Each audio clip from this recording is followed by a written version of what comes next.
Hey, everybody, this is TJR, And this is Robert Kinsler. and welcome to the news. We both got some stories that we want to talk about, and also hopefully some new releases that we want to make mention to as well.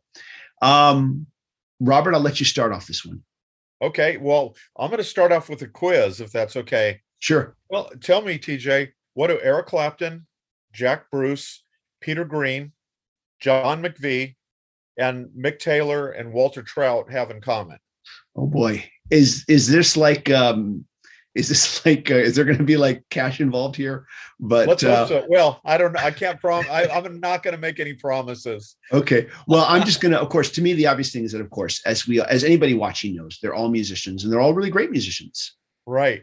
And Blues. beyond them being musicians, Mhm. they all got their kind of their true, recognition and start playing with John Mayall's Blues Breakers. Ah, Now, yes. and John Mayall now is 88 Mhm. years old now, and I actually last night I was honored. I got to go to his farewell headlining concert. That's what Ah, he's done a series of final shows. The last of those shows was staged last night, which was on Saturday, March 26th. And you can see, I'm going to hold this up. Tell me if you can see that, but it says on the ticket stub, John Mayall, the final shows. It was quite the night because for almost 2 hours straight, remember he's 88 years old. He sang up a storm. He played the harmonica, played his organ, played his keyboards, all standing, never sat down once with his top-notch band, delivered a great show. And I just wanted to acknowledge that this is somebody that is so, he's pretty much rightfully considered the father of British blues. I mean, Cream, Fleetwood Mac, I mean, so many great bands, including, you think of Mick Taylor, he played with the Blues Breakers for 2 years right before he went to the Stones. Jack Bruce and Eric Clapton played with John Mayall. Then they went on to form Cream. I mean, his influence and what he's meant to rock and roll and is very profound. And he's probably not as well known in the U.S. as he should be. And I just really wanted to highlight his role and kind of recognize, what an important figure in music he is. wow, that's great. And glad you got to see that. Wish I could have seen that. Yeah. But yeah, you're right. I think it's important to recognize the influence that he's had over the decades on so many bands and artists that we now consider to be legendary. Yeah. I mean, And there's so so, many people in the Rock and Roll Hall of Fame, or those that should be in the Rock and Roll Hall of Fame, that got their start. mhm. Like I mentioned, Walter Trout and Coco Montoya, but just incredible legacy that he's uh left us with. And hopefully he'll still be recording studio albums. He didn't really talk too much about that, but maybe he'll do some guest spots or something. But he looked and sounded really good. But it's kind of nice that he's going out on his own terms and Yeah, going out his own way. yeah. Somebody like Grace Slick, that kind of, she stepped away from the limelight. She did it when she felt like it was her right time to do it. And some other artists have done that too, where they have been in the driver's seat of their career, and it's nice that John Mayall was able to do that. Yeah, I agree with you. It's doesn't always happen that way. It doesn't always work that way, but more and more, I think artists as they get on in years need to find the right time to step to say, okay, it's time to go out on my own terms now. And so Yeah, that's good to hear. Good to hear. yeah. It was a Um, beautiful night. Yeah. Great. So while we're on the topic of legendary artists, I want to talk about something in the news that when it was first announced, I was kind of like, really? Wow, this is happening? But Netflix, it was announced a while back, not too long ago, that Netflix was going to be releasing a U2, not docuseries, but biopic series. I've always had a hard time with biopics because I feel like 2 hours, 2.5 hours isn't enough to cover a band's legacy. I've always thought documentaries are a better way to do that. I've always thought that that if you're going to do a biopic, focus on just a small portion of an artist's life. Focus on a certain aspect of it. A good example would be like the Brian Wilson biopic Love and Mercy, Yeah. where it focuses on specific parts of his life.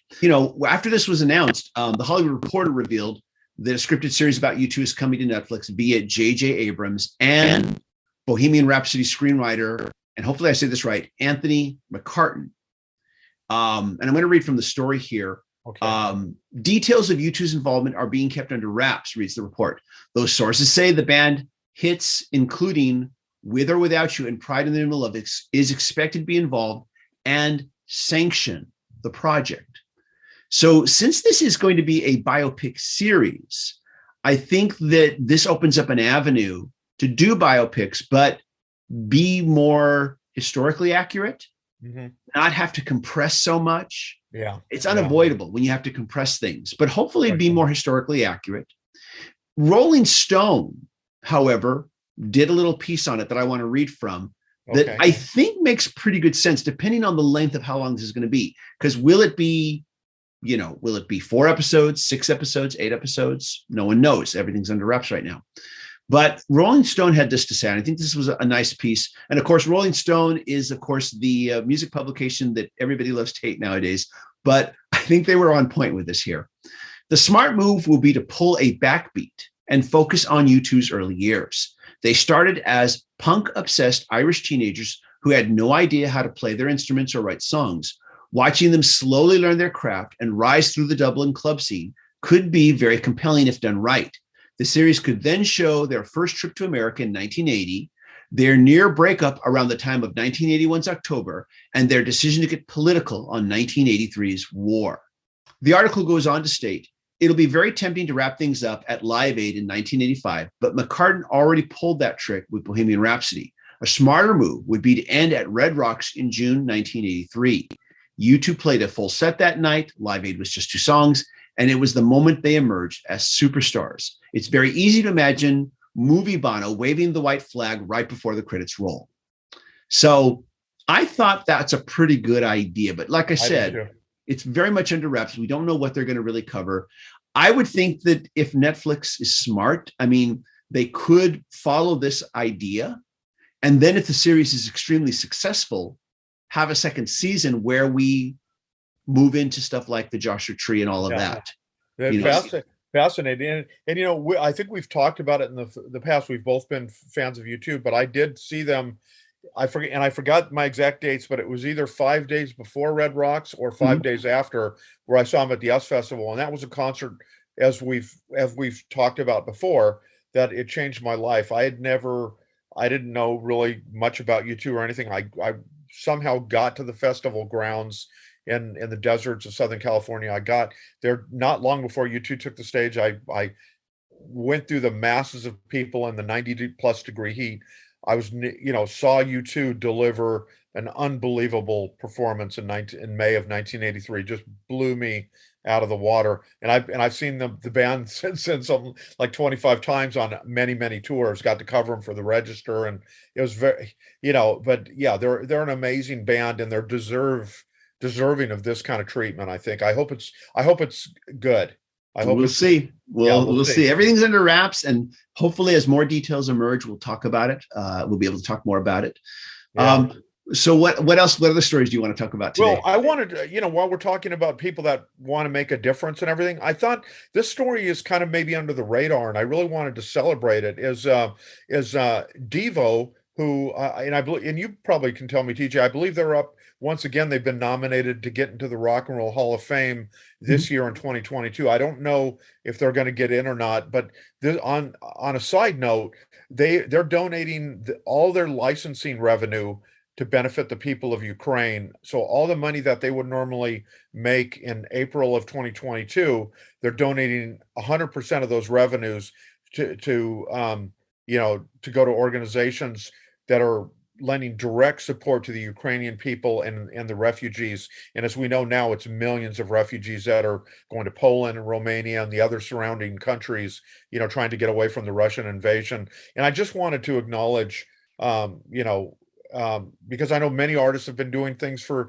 Ukraine. I know Queen and Paul Rogers did that live stream that blew me away a few weeks ago, and I donated. But I think it's great that everybody's, that musicians still take a lead in trying to improve the world and try to help people that are really the victims of circumstances of which they're not responsible. And this would obviously be front and center. maybe throw Devo some love and support, stream some of their music on YouTube or your favorite, Spotify or whatever, and try to do what we can maybe to help out in that way by listening to some great music. Devo's awesome. I've seen him a few times. What a great band, That's great. Well, that is really something, and that's very significant to just give up all your royalties. Yeah, and lots of artists are trying to do things. Real quick, you were mentioning the Paul Rogers Queen thing. Just in case people aren't familiar with that, could you just give a little bit more info on what that was about? Yeah, yeah, and I don't remember the exact year, but they were invited. I think it had to do something with supporting AIDS awareness because, as we know, Freddie Mercury passed away from AIDS. Queen and Paul Rogers, I believe, back in 2008, went to the Ukraine and they played in the country.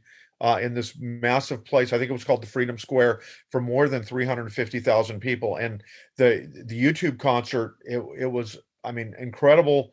Audio fidelity, incredible video, and you see a lot of the cities that we're familiar with now hearing. We've seen them on CNN or Fox News or MSNBC. All Mhm. these cities that we now are very aware about. You see people from those cities. Queen.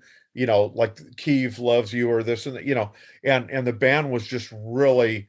It was just an incredible performance, and because of the event, the world events now, it takes on added power and depth, and Mhm. I just was riveted. Okay, well, thanks for bringing that up. I hope that's still available. Yeah, But also, just that's great that Devo just making that gesture. yeah, That's a really great gesture to it hear. is. Okay, so So what do you have going on else? I know well, you have I other news. I wanted to talk about a release, some releases here, and I know you want to talk about some releases too, and that's definitely something we want to be always talking about on this Yeah, show here. Um, Van Halen, one of my formative bands during my youth. And of course, Eddie Van Halen, who was a huge influence on me as a guitarist, he was a huge influence on so many guitarists.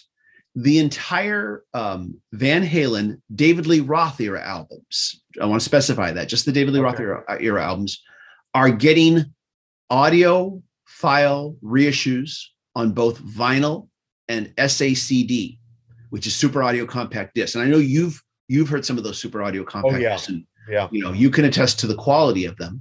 they're Now wonderful. these, this story I'm reading from is from Consequence Heavy. The website Consequence Heavy Consequence. Excuse me, I said it backwards. But I'm going to read from their article here on the story here. I think fans of Van Halen are going to want to know about this here. Um, Van Halen's first 6 albums are receiving audiophile reissues on vinyl and SACD via Mobile Fidelity Sound Lab, aka MoFi. And I've gotten some MoFi releases in my lifetime as well. We both have. Yeah, MoFi is a longtime purveyor of audiophile quality reissues, utilizing a unique final master that aims to recreate the true sound of the original analog tapes. For the upcoming Van Halen pressings, MoFi is going a step further, incorporating its Ultra Disc one-step process. Vinyl cut straight from the original lacquer rather than a duplicated stamper. Now, Van Halen's self-titled debut will be the first reissue to arrive, estimated time late 2022. Each final edition is limited to 1,000 copies and retails for $125 each. For maximum fidelity, each album is spread across 2 180-gram LPs cut at 45 RPM at RTI and housed in a gold stamp box. The more affordable hybrid SACD versions retail for $30. Now, I did a little looking at their website, and this $125, I've never paid that for an album. yeah, I can't afford to pay that for an album. So I'm going to be going with the more affordable CDs at $30 a pop. yeah, But this, I guess for this particular type of release, this Ultra Disc one-step process, this is not uncommon for them. That yeah, they've done other albums in this series, and this is what they go for. So, yeah, if you can afford it, that's great. yeah. I wish I could afford it. I can't, but I'm going to get the SACD, for sure. When Van Halen 1 comes out, when it gets re-released, definitely going to be checking that out. Definitely going to want to talk about it, and definitely Yeah. going to want to, Yeah, and see what else you can hear on the recording, maybe that you yeah. couldn't previously here. Yeah, it sounds very exciting, TJ. I think, and I hadn't actually, I know I get a slew of media releases every day, but I had not heard that. So I think it's great you brought that to the attention of everybody, including yours truly here. Yeah. I was surprised to find out myself. I thought, wow, this is cool news. What releases do you want to talk about? Well, let me briefly talk about two. The first release I don't know much about, except for I just heard about it, and that is The Fix is returning with a new album. Now, I'm a huge, longtime fan of The Fix. I've seen them a number of times going back to the early 1980s, and it is the same longtime lineup they've had forever. And they have a new album called Every 5 Seconds, and that's going to be available everywhere on June 3rd of 2022. I haven't even heard the advanced tracks yet, if there are any. I just learned about it, and because of some other things, but I'm going to hopefully be maybe in a future episode, I'll be featuring that album, talking a little bit more about it. The other thing I want to mention, I did hear some of the advanced tracks, and I know you and I mentioned it briefly, is the Rolling Stones, and I may have you help me with the title. It's called Live at the El Macombo. Thank you. Thank you, TJ. I struggle with that. And what that is the Rolling Stones back in 1977, they did two of these kind of like keep it under wraps, super, secret shows where they performed in front of crowds of only 300 audience members in Toronto, Canada. And these have never been heard, these recordings. The album is coming out on Friday, May 13th, and they have released two advanced tracks. And I did listen to those last night, and they sound great. You can go on probably the Rolling Stones official website or your favorite streaming service, and you can listen to a blistering, fiery version of It's Only Rock and Roll and Rip This Joint. And the Stones were definitely firing on all cylinders at these small, intimate.